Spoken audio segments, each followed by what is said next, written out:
Assalamualaikum warahmatullahi wabarakatuh. Kembali lagi di channel Berita Mistis. Untuk kisah kali ini masih melanjutkan dari kisah yang sebelumnya, sebuah kisah dari tulisannya Dioseta, kisah yang berjudul Langgar Tanah Tula. Sebelum kita lanjut ke ceritanya, tekan dulu tombol like video ini dan jangan lupa tekan juga tombol subscribe channel ini. Nyalakan juga lonceng notifikasinya agar tidak ketinggalan cerita-cerita lainnya. Buat teman-teman yang pengen membaca langsung ceritanya, nanti silahkan saja kunjungi linknya yang nanti akan saya sertakan di kolom deskripsi. Dan seperti apa untuk lanjutan dari kisah ini, langsung saja kita masuk ke ceritanya.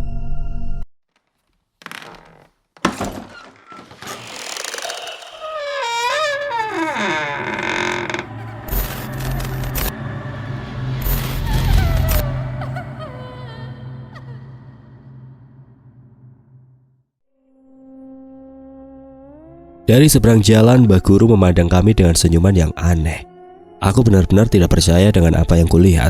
Mbah Guru yang selama ini tenang dan bersikap berwibawa, kini berada di hadapanku dengan menyeret seorang anak kecil. Tubuh anak itu terlihat kaku dan terus kejang-kejang, wajahnya pucat dan penuh dengan luka. "Mbah Guru, apa-apaan ini?" Aku mencoba mempertanyakan apa yang ia perbuat, namun Dewa tiba-tiba menahanku untuk menghampirinya. "Jangan, Mar." Mbah Guru tiba-tiba tertawa dengan suara yang aneh. Dia benar-benar tidak seperti Mbah Guru. Di tengah kebingungan kami, dari belakang Mbah Pengkong menghampiri kami. Ia melihat Mbah Guru dengan menggeleng. "Walah," responnya singkat. Mbah Pengkong dengan begitu saja membuang kopi bekas dari gelasnya ke hadapan Mbah Guru. Dan anehnya, sosok yang kami lihat seperti Mbah Guru itu berubah menjadi seekor monyet yang menyeret temannya sendiri. Monyet itu pun meringis mendesis ke arah kami dan bergegas berlari ke arah lain dan menghilang. "Ini tidak akan mudah. Sepertinya lelembut di sekitar sini sedang tertarik pada desa kita," jelas Mbah Pengkong. Hawa malam itu terasa semakin menusuk. Suara cemas warga masih terdengar dari beberapa rumah. Sialnya lagi, menurut cerita Mbah Pengkong, mungkin di setiap rumah sudah ada demit-demit yang mengawasi, menanti anak-anak itu mati dan menjadi kawan mereka.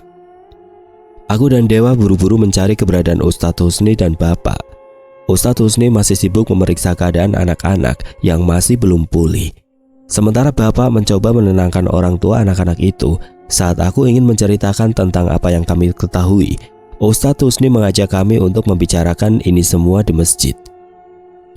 "Tenung," Ustadz Husni merespon ceritaku. "Bapak nggak nyangka masih ada yang pakai begituan di zaman begini." Bapak menggeleng tidak menyangka dengan apa yang ia dengar. "Di agama Islam, tenung itu sihir.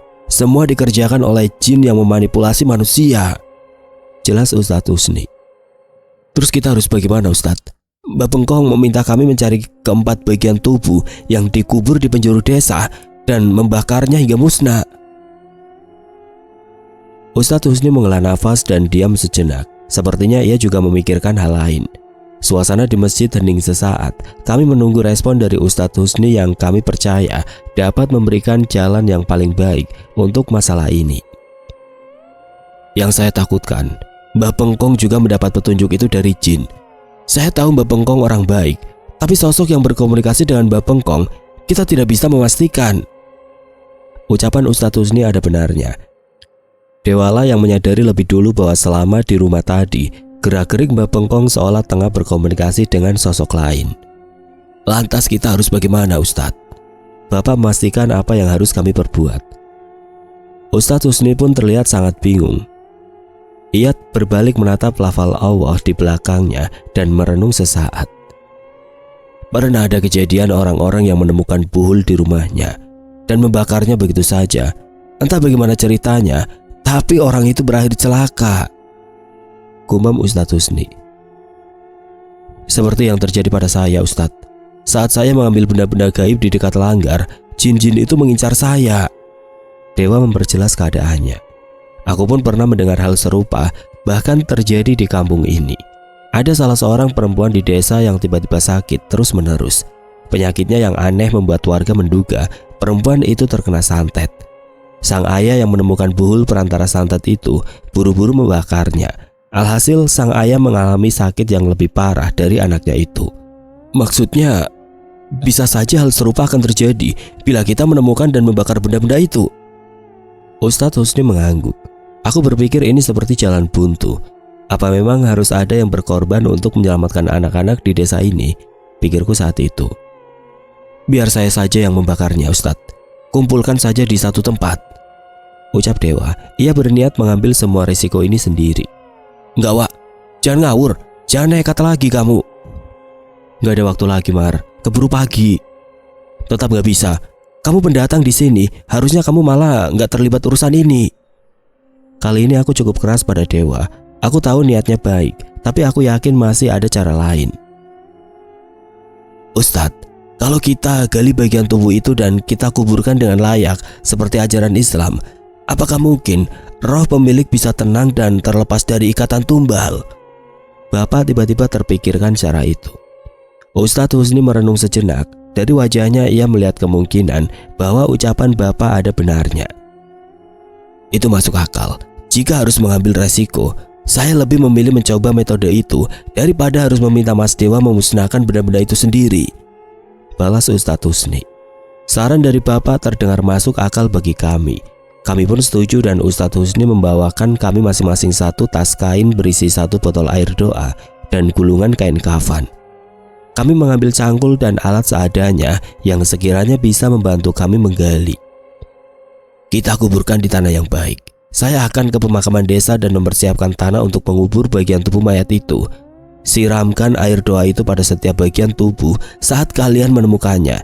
Jangan tergoda oleh hasutan apapun, peringat Ustadz Husni. Saat itu aku, Bapak, dan Dewa berpencar berkeliling desa.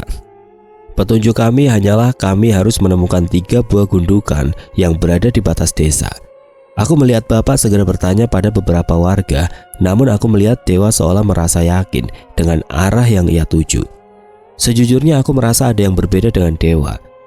Firasatku saat itu membuatku lebih ingin membuntuti Dewa daripada mencari gundukan tanah itu. Dewa berjalan perlahan mengelilingi desa. Ia terlihat celingak-celinguk ke berbagai arah. Bukan sedang mencari sesuatu, namun seolah sedang berusaha menghindari orang lain. Saat ia menoleh ke belakang, aku pun buru-buru bersembunyi agar ia tidak menemukanku. Benar saja ia tidak memeriksa ke pinggir desa, melainkan meninggalkan desa menuju ke arah kebun jati yang berjarak cukup jauh dari desa. Apa yang Dewa niatkan? Aku diambang keraguan. Haruskah aku terus mengikuti Dewa sementara waktu kami tidak lagi banyak? Tapi dalam kondisi ini aku lebih memilih mengikuti naluriku dibanding akal sehatku. Dengan berhati-hati aku mengikuti jejak Dewa memasuki kebun-kebun jati yang gelap. Ia tidak menggunakan penerangan sedikit pun, hanya cahaya bulan yang menjadi sumber cahaya di jalur yang kami lalui. Udara dingin semakin menusuk dan suara gemersik daun jati terdengar sepanjang aku melalui kebun ini. Tidak berapa lama aku melihat ada sumber cahaya kecil di sudut hutan jati. Dewa mengarah ke sana seolah dari awal memang itu tujuannya. Ada seseorang di sana. Semakin mendekat aku semakin mencium aroma kemenyan yang terbawa oleh angin. Aku mulai melihat bahwa sumber cahaya itu berasal dari lampu minyak yang diletakkan di sebuah tungku tempat kemenyan itu dibakar. Dewa mendatangi orang yang mulai tidak terlihat asing. Semakin aku mendekat, aku semakin mengenali sosok itu. Ia adalah Mbak Bengkong. Bukankah sebelumnya ia ada di rumahnya? Mengapa Dewa bisa tahu dan menghampiri Mbak Bengkong di sini? Aku menahan diri untuk tidak mendatangi mereka.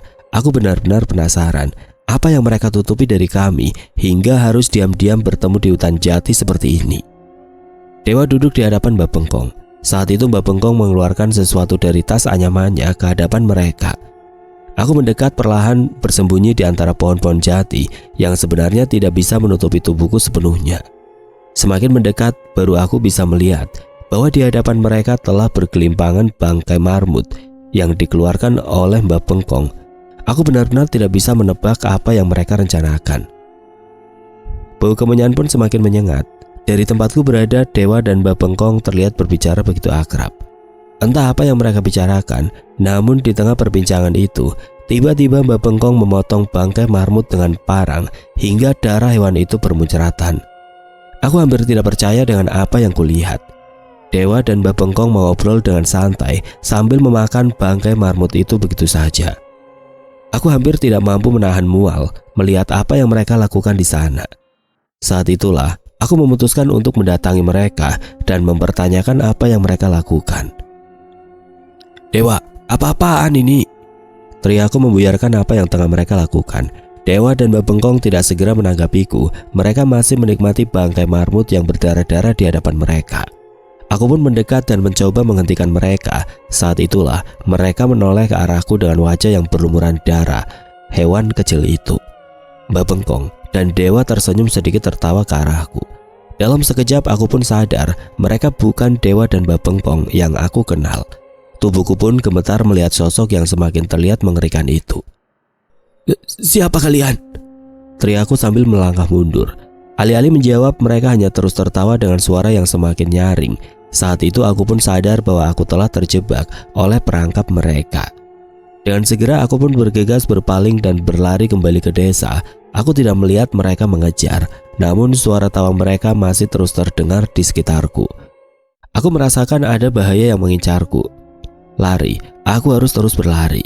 Hanya kata-kata itu yang terus terlintas di pikiranku. Tapi sejak saat aku berpaling tadi, seketika suasana benar-benar berbeda. Kebun jati tempatku berada tidak seperti sebelumnya, hanya pohon-pohon jati yang gersang dengan batang yang menghitam yang ada di sekitarku. Suara gemeresik dedaunan berganti dengan suara tawa samar dari berbagai sisi. Pek. Aku terhenti saat melihat sesuatu jatuh di hadapanku. Saat itu aku sudah menduga bahwa benda itu pasti bukanlah hal yang baik. Dan benar, sebuah bungkusan daun jati jatuh terbuka di hadapanku dengan bangkai marmut yang berdarah-darah bergelimpangan. Aku pun menoleh ke arah asal benda itu jatuh, dan seorang nenek yang mulutnya penuh dengan darah sedang tertawa-tawa di atas pohon sambil menatap ke arahku. Setan! Setan! Aku berlari meninggalkan sosok itu. Namun di tempat itu aku seperti tontonan bagi makhluk-makhluk tidak kasat mata yang ada di sana. Tawa mereka seolah membuatku sebagai hiburan untuk mereka. Dengan susah payah, aku mengingat jalan keluar dari kebun jati itu dan berhasil mencapai perkebunan warga yang saat ini terlihat tandus. Aku menoleh ke arah desa dan apa yang terlihat di hadapanku benar-benar tidak masuk akal. Desa menghilang. Tidak ada bangunan atau gapura desa di tempat seharusnya bangunan itu berada. Aku menoleh ke segala arah dan tidak dapat menemukan rumah-rumah warga dan bangunan apapun. Jantungku berdegup kencang, nafasku tidak beraturan. Dengan langkah kaki yang lemas, aku meneruskan langkahku menuju ke tempat di mana desaku seharusnya berada. Ternyata tidak semua bangunan hilang. Aku masih bisa melihat sebuah sumur dan langgar. Langgar yang berdiri di tanah milik Mbah Guru masih ada di sana. Hanya 2 bangunan itu yang tersisa di desa. Bapak, Dewa, Ustadz. Aku mencoba berteriak-teriak mencari pertolongan. Namun aku sadar bahwa aku tidak benar-benar berada di desaku. Tidak ada tujuan lain untukku saat itu selain langgar yang merupakan satu-satunya bangunan yang bisa terlihat di depan mataku. Tapi sebelum mencapai ke sana, aku melihat sesuatu berusaha keluar dari lubang sumur. Tolong.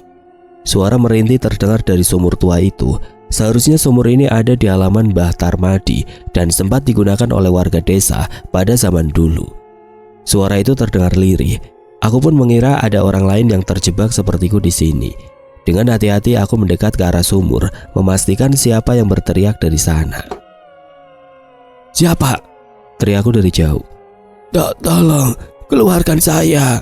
Sekali lagi suara itu terdengar lirih, tapi saat itu aku memutuskan untuk menghentikan langkahku. Sesuatu yang bergerak muncul dari dalam sumur. Sosok yang terbungkus kain putih lusuh menggeliat dari sumur dan menatap ke arahku. Tolong. Pocong, itu pocong. Dari dalam sumur itu satu persatu jasad yang terbungkus kain kafan itu keluar dari sumur, menggeliat dari tanah dan berusaha mendekat ke arahku. Aku sempat terjatuh melihat pemandangan mengerikan itu. Pergi. Sekuat tenaga aku memaksa kakiku untuk berdiri dan meninggalkan sumur itu. Pocong-pocong itu masih terus berteriak meminta tolong.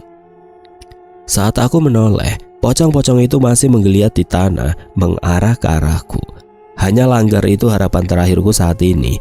Entah apa yang ada di sana nanti, setidaknya aku harus mencoba mendatangi tempat yang menjadi awal mula semua masalah ini. Saat aku mendekat, rasa takut semakin menjalar.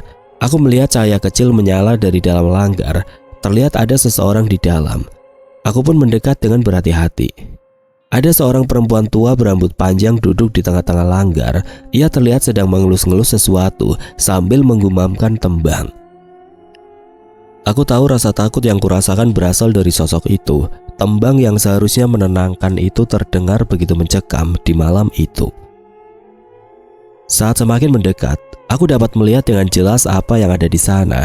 Sosok perempuan tua yang mengenakan kebaya dan berambut panjang itu sedang mengelus-ngelus rambut dari sebuah kepala.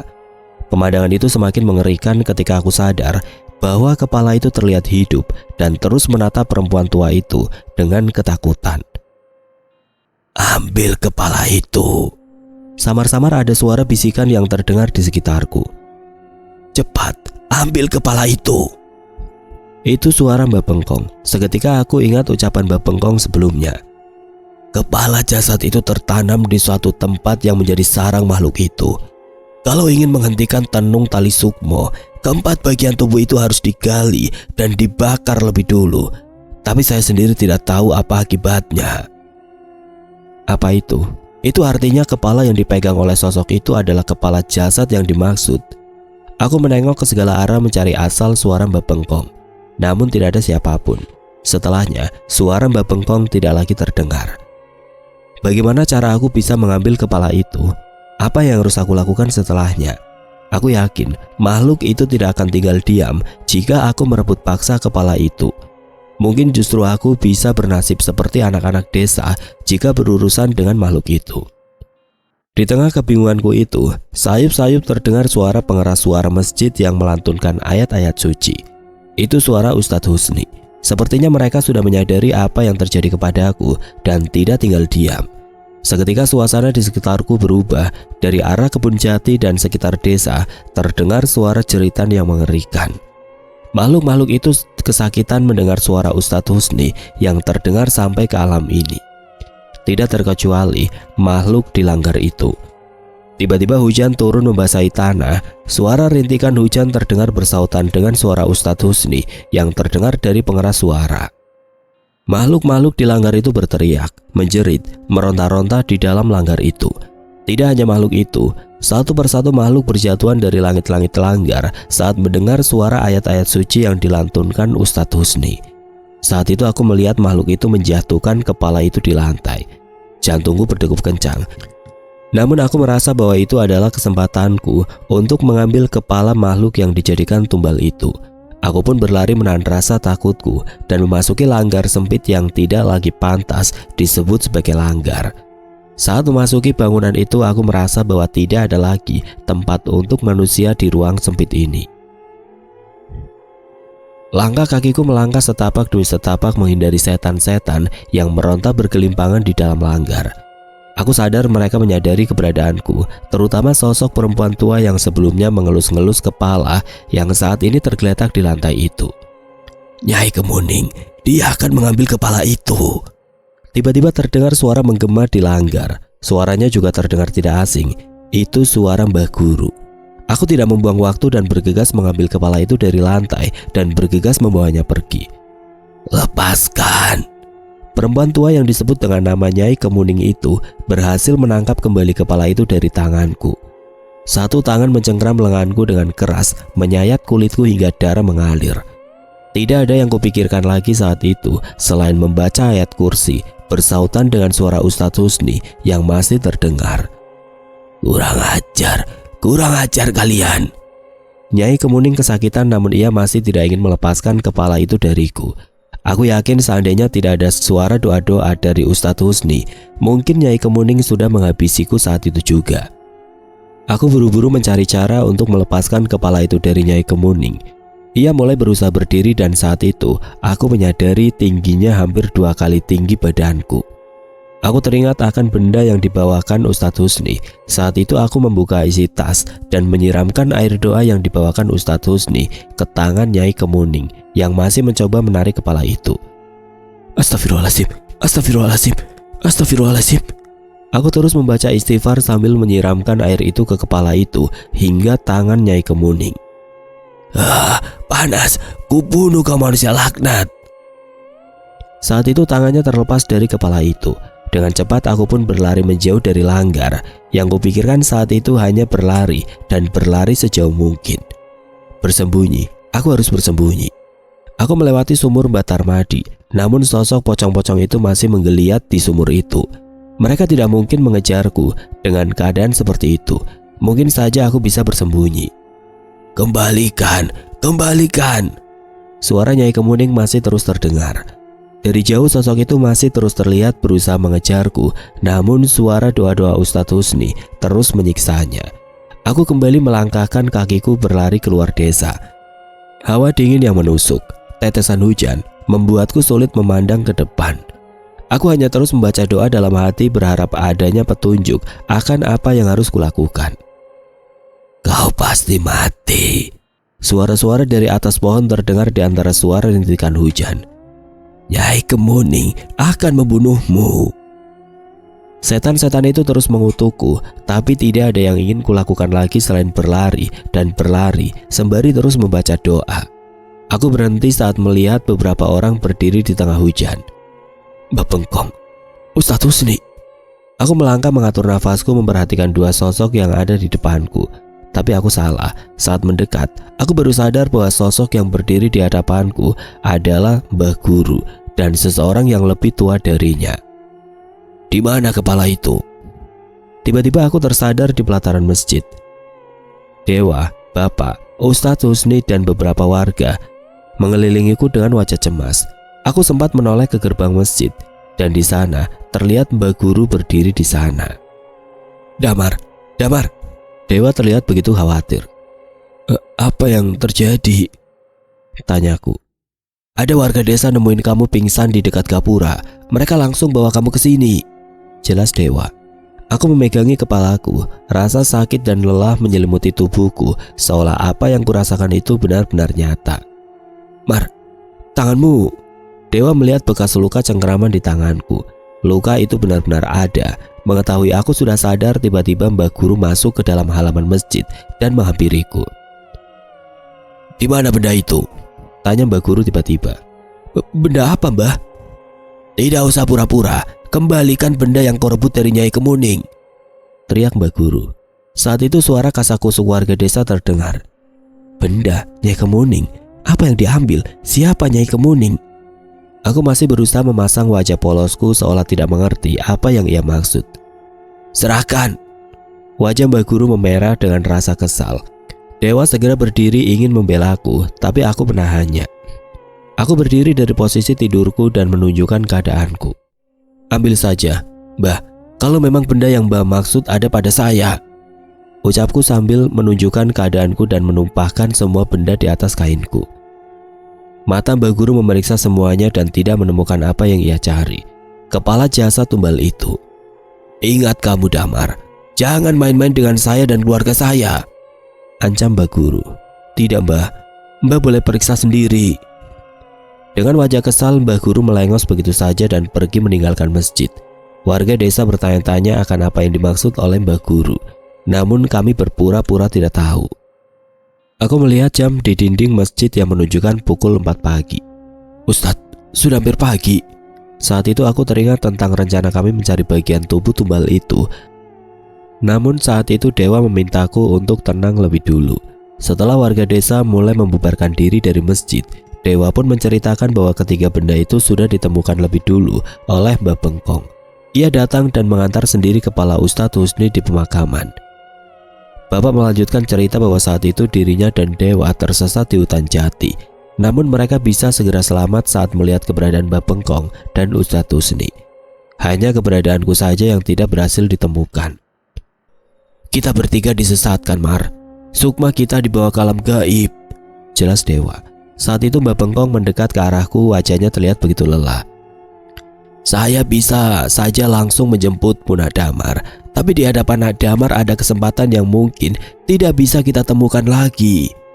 Aku mengerti maksud ucapan Mbah Bengkong. Ia menaruh harap padaku untuk merebut kepala tumbal itu dari makhluk yang berada di langgar. Anak-anak di desa gimana, Mbah? Tanyaku yang masih cemas dengan keadaan anak-anak di desa. Setelah Ustadz Husni memakamkan 3 bagian tubuh tumbal itu, seharusnya anak-anak itu akan pulih. Tapi kita tidak tahu kapan tenung itu akan menyerang desa lagi, keluh Mbah Bengkong. Jadi maksud Mbah, tenung itu bisa menyerang desa lagi setelah semua ini? Mbah Bengkong mengangguk. Ia menceritakan bahwa selama bangunan langgar itu masih dihuni oleh makhluk peliharaan itu, maka tidak menutup kemungkinan ada tenung-tenung lain yang bisa menyerang desa. Seandainya kita berhasil merebut benda terkutuk itu dari setan itu, mungkin saja semua kutukan ini bisa selesai, ucap Mbah Bengkong. Ustadz Husni menghampiri Mbah Bengkong dan menepuk bahunya. Tidak usah memaksakan diri, Mbah. Allah pasti punya caranya sendiri untuk melindungi desa ini, hibur Ustadz Husni. Mbah Bengkong kembali pada senyum ramahnya. Benar, setidaknya masalah anak-anak bisa selesai dulu. Mbah Bengkong pun berusaha berdiri meninggalkan tempatnya. Namun sebelum kami berpisah, aku mencoba menyampaikan sesuatu. Kepala itu saya menyembunyikannya di suatu tempat. Mendengar perkataanku, tiba-tiba saja Mbah Bengkong kembali menoleh. Ustadz Husni, Bapak, dan Dewa pun menatapku dengan serius. Kamu yakin, Mar? Tanya Dewa. Tidak, aku tidak yakin. Semua yang terjadi seperti mimpi. Tapi jika luka di tanganku ini nyata, mungkin saja kepala itu ada di tempat itu. Saat itu kami semua sepakat untuk memeriksa tempat yang kumaksud. Tapi sebelum itu, Ustadz Husni mengajak kami untuk menunaikan sholat subuh terlebih dahulu. Adzan subuh dikumandangkan oleh Ustadz Husni. Suasana desa terasa begitu sepi setelah kejadian semalam. Namun bagiku suara Ustadz Husni yang menggema di pengeras suara masjid terdengar begitu merdu. Suara itulah yang menyelamatkan nyawaku dari makhluk-makhluk mengerikan di dalam tempatku tersesat. Sebelum matahari terbit lebih tinggi, aku mengajak mereka mendatangi sumur Mbah Tarmadi. Di alam itu aku sengaja membuang kepala tumbal itu di sumur setelah menyiramnya dengan air doa, membungkus kain kafan dan membacakan doa. Dewa memberanikan diri turun ke bawah sumur dengan bantuan Bapak, dan benar saja ia kembali ke atas dengan membawa bungkusan kain kafan persis seperti yang kujatuhkan di malam itu. Ini akan kita apakan, Ustadz? Tanya Dewa. Kita jadikan satu dengan bagian tubuh yang lain. Kita kuburkan jasad ini dengan layak agar terlepas dari kutukan makhluk itu, ucap Ustadz Husni. Tanpa menunda waktu, kami segera menuju ke pemakaman. Sekali lagi makam ketiga anggota tubuh itu digali dan kepala itu dimasukkan. Selama prosesi pemakaman, Ustadz Husni terus membacakan doa-doa tanpa henti. Tepat saat kami selesai, langit hitam mulai memudar dan cahaya matahari pagi mulai muncul menerangi desa. Bapak mau kemana? Tanyaku saat melihat Bapak buru-buru mencuci tangan dan kakinya setelah menimbun tanah kuburan itu. Kalian istirahat dulu saja, Bapak mau memastikan keadaan anak-anak di desa. Bapak memang selalu seperti itu. Ia tidak akan tenang sebelum memastikan semuanya baik-baik saja. Aku sangat paham dengan perangainya, jadi tidak ada yang bisa dilakukan selain menerimanya. Setelah beristirahat sejenak, kami kembali ke masjid. Tidak lama kemudian Bapak datang dengan kabar baik, di mana keadaan anak-anak di desa sudah membaik. Kami merasa lega mendengarnya, dan setelah itu kami pun berpamitan dan kembali ke rumah masing-masing. Siang itu aku dan Dewa tidur dengan nyenyak. Kami terlalu lelah setelah kejadian semalam. Tapi setidaknya kali ini kami benar-benar bisa tidur dengan tenang. Tidak ada hal-hal aneh lagi setelah kejadian di malam itu. Aku dan Dewa benar-benar menikmati kehidupan kami di desa Sri Mulyo, tempat yang begitu nyaman dengan warga desa yang begitu ramah.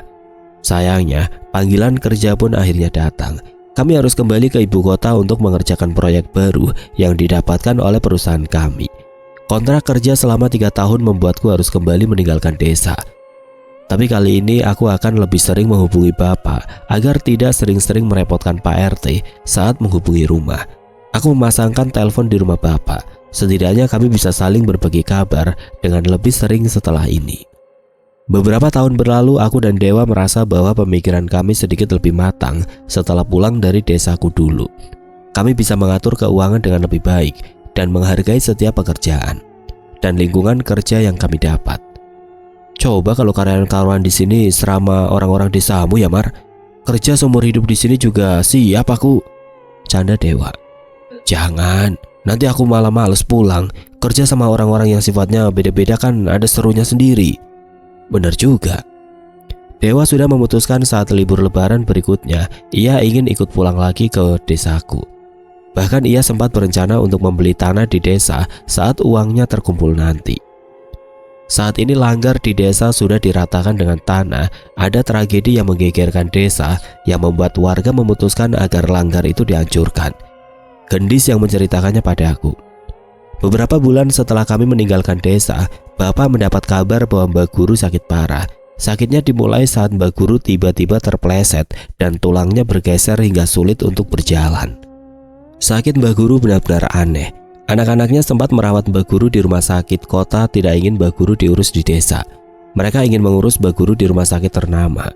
Namun entah bagaimana kekayaan mereka semakin lama semakin menyusut. Pada akhirnya dalam keadaan sakitnya, Mbak Guru tetap menyusahkan warga desa. Sekilas Mbak Guru tidak terlihat sakit, namun tubuhnya semakin kurus, muntah darah, dan semakin sulit untuk meninggalkan kasur. Warga menganggap Mbak Guru sudah penyakit tua dan memang menunggu ajal menjemputnya. Tapi yang terjadi Mbak Guru hanya tersiksa dan terus tersiksa. Sakaratul mautnya membuat siapapun yang melihatnya merasa kasihan. Bahkan Mbak Guru pernah menghilang dari rumahnya, kadang ditemukan di pemakaman dan kadang ditemukan sedang meringkuk kaku di langgar. Ampun, ampun. Kadang suara Mbak Guru terdengar oleh warga desa yang melintas di langgar. Setelah sekian lama melihat keadaan Mbak Guru seperti itu, warga menyarankan agar keluarga Mbak Guru meminta tolong kepada Mbak Bengkong. Namun keluarga Mbak Guru menolak. Menurut mereka tidak sepantasnya orang terpandang seperti keluarga mereka meminta tolong pada Mbak Bengkong. Tapi warga saat itu bersikeras bahwa mungkin Mbak Bengkong yang bisa menolong Mbak Guru. Bapak sempat mengobrol dengan Mbak Bengkong dan menanyakan jika mungkin Mbak Bengkong membantu memeriksa Mbak Guru. Saat itu Mbak Bengkong hanya tersenyum seperti biasa tanpa membalas sepatah kata pun. Bapak heran, selama ini Mbak Bengkong tidak pernah menolak permintaan tolong dari siapapun. Mengetahui cerita itu, Ustadz Husni mencari informasi dari warga-warga desa yang sudah sepuh.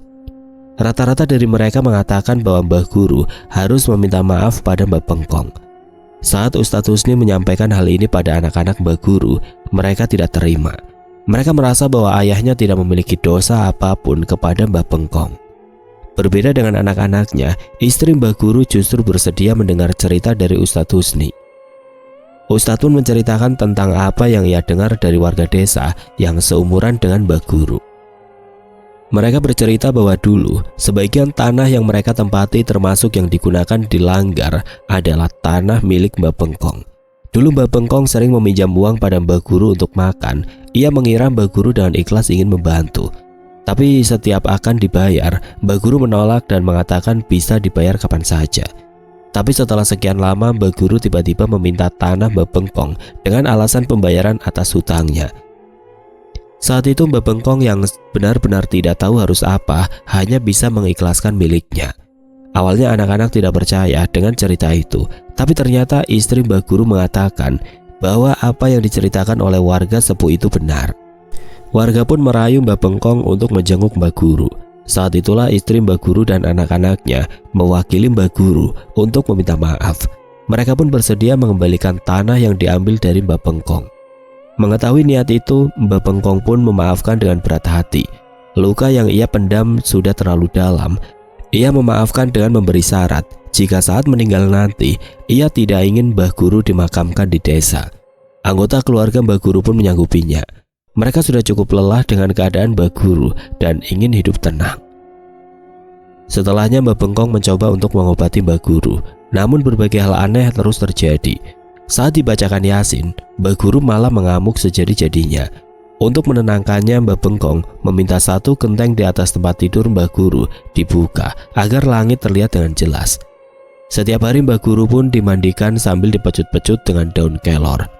Pada hari ke-7, Mbah Guru pun meninggal. Sesuai janji, jasadnya pun tidak dikuburkan di desa, dan di desa pun kembali tenang. Satu hal yang tidak disangka-sangka oleh warga, hanya selang beberapa minggu setelah kepulangannya Mbah Guru, Mbah Bengkong ditemukan meninggal di rumahnya. Ia meninggal dengan tenang, masih dengan senyum yang menjadi ciri khasnya. Setelah wafatnya Mbah Bengkong, warga memutuskan untuk meratakan langgar itu dengan tanah. Berbagai kejadian aneh pun terjadi saat bangunan itu dihancurkan. Marmut yang sebelumnya dipelihara tiba-tiba hilang begitu saja. Anggota keluarga tidak ada yang tahu.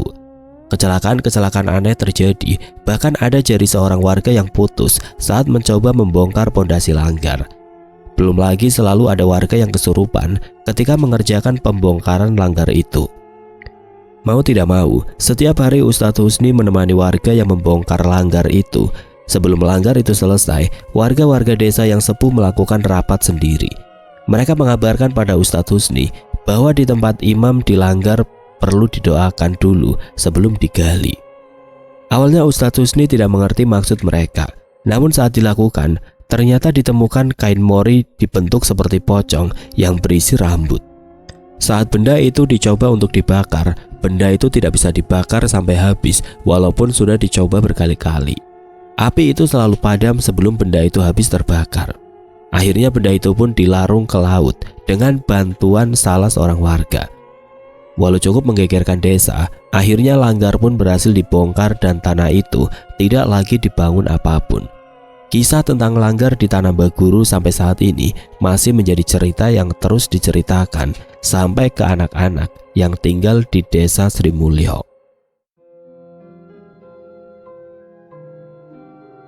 Oke teman-teman, sekian untuk kisah kali ini. Bagaimana menurut kalian tentang kisah ini? Tulis komentar kalian di kolom komentar.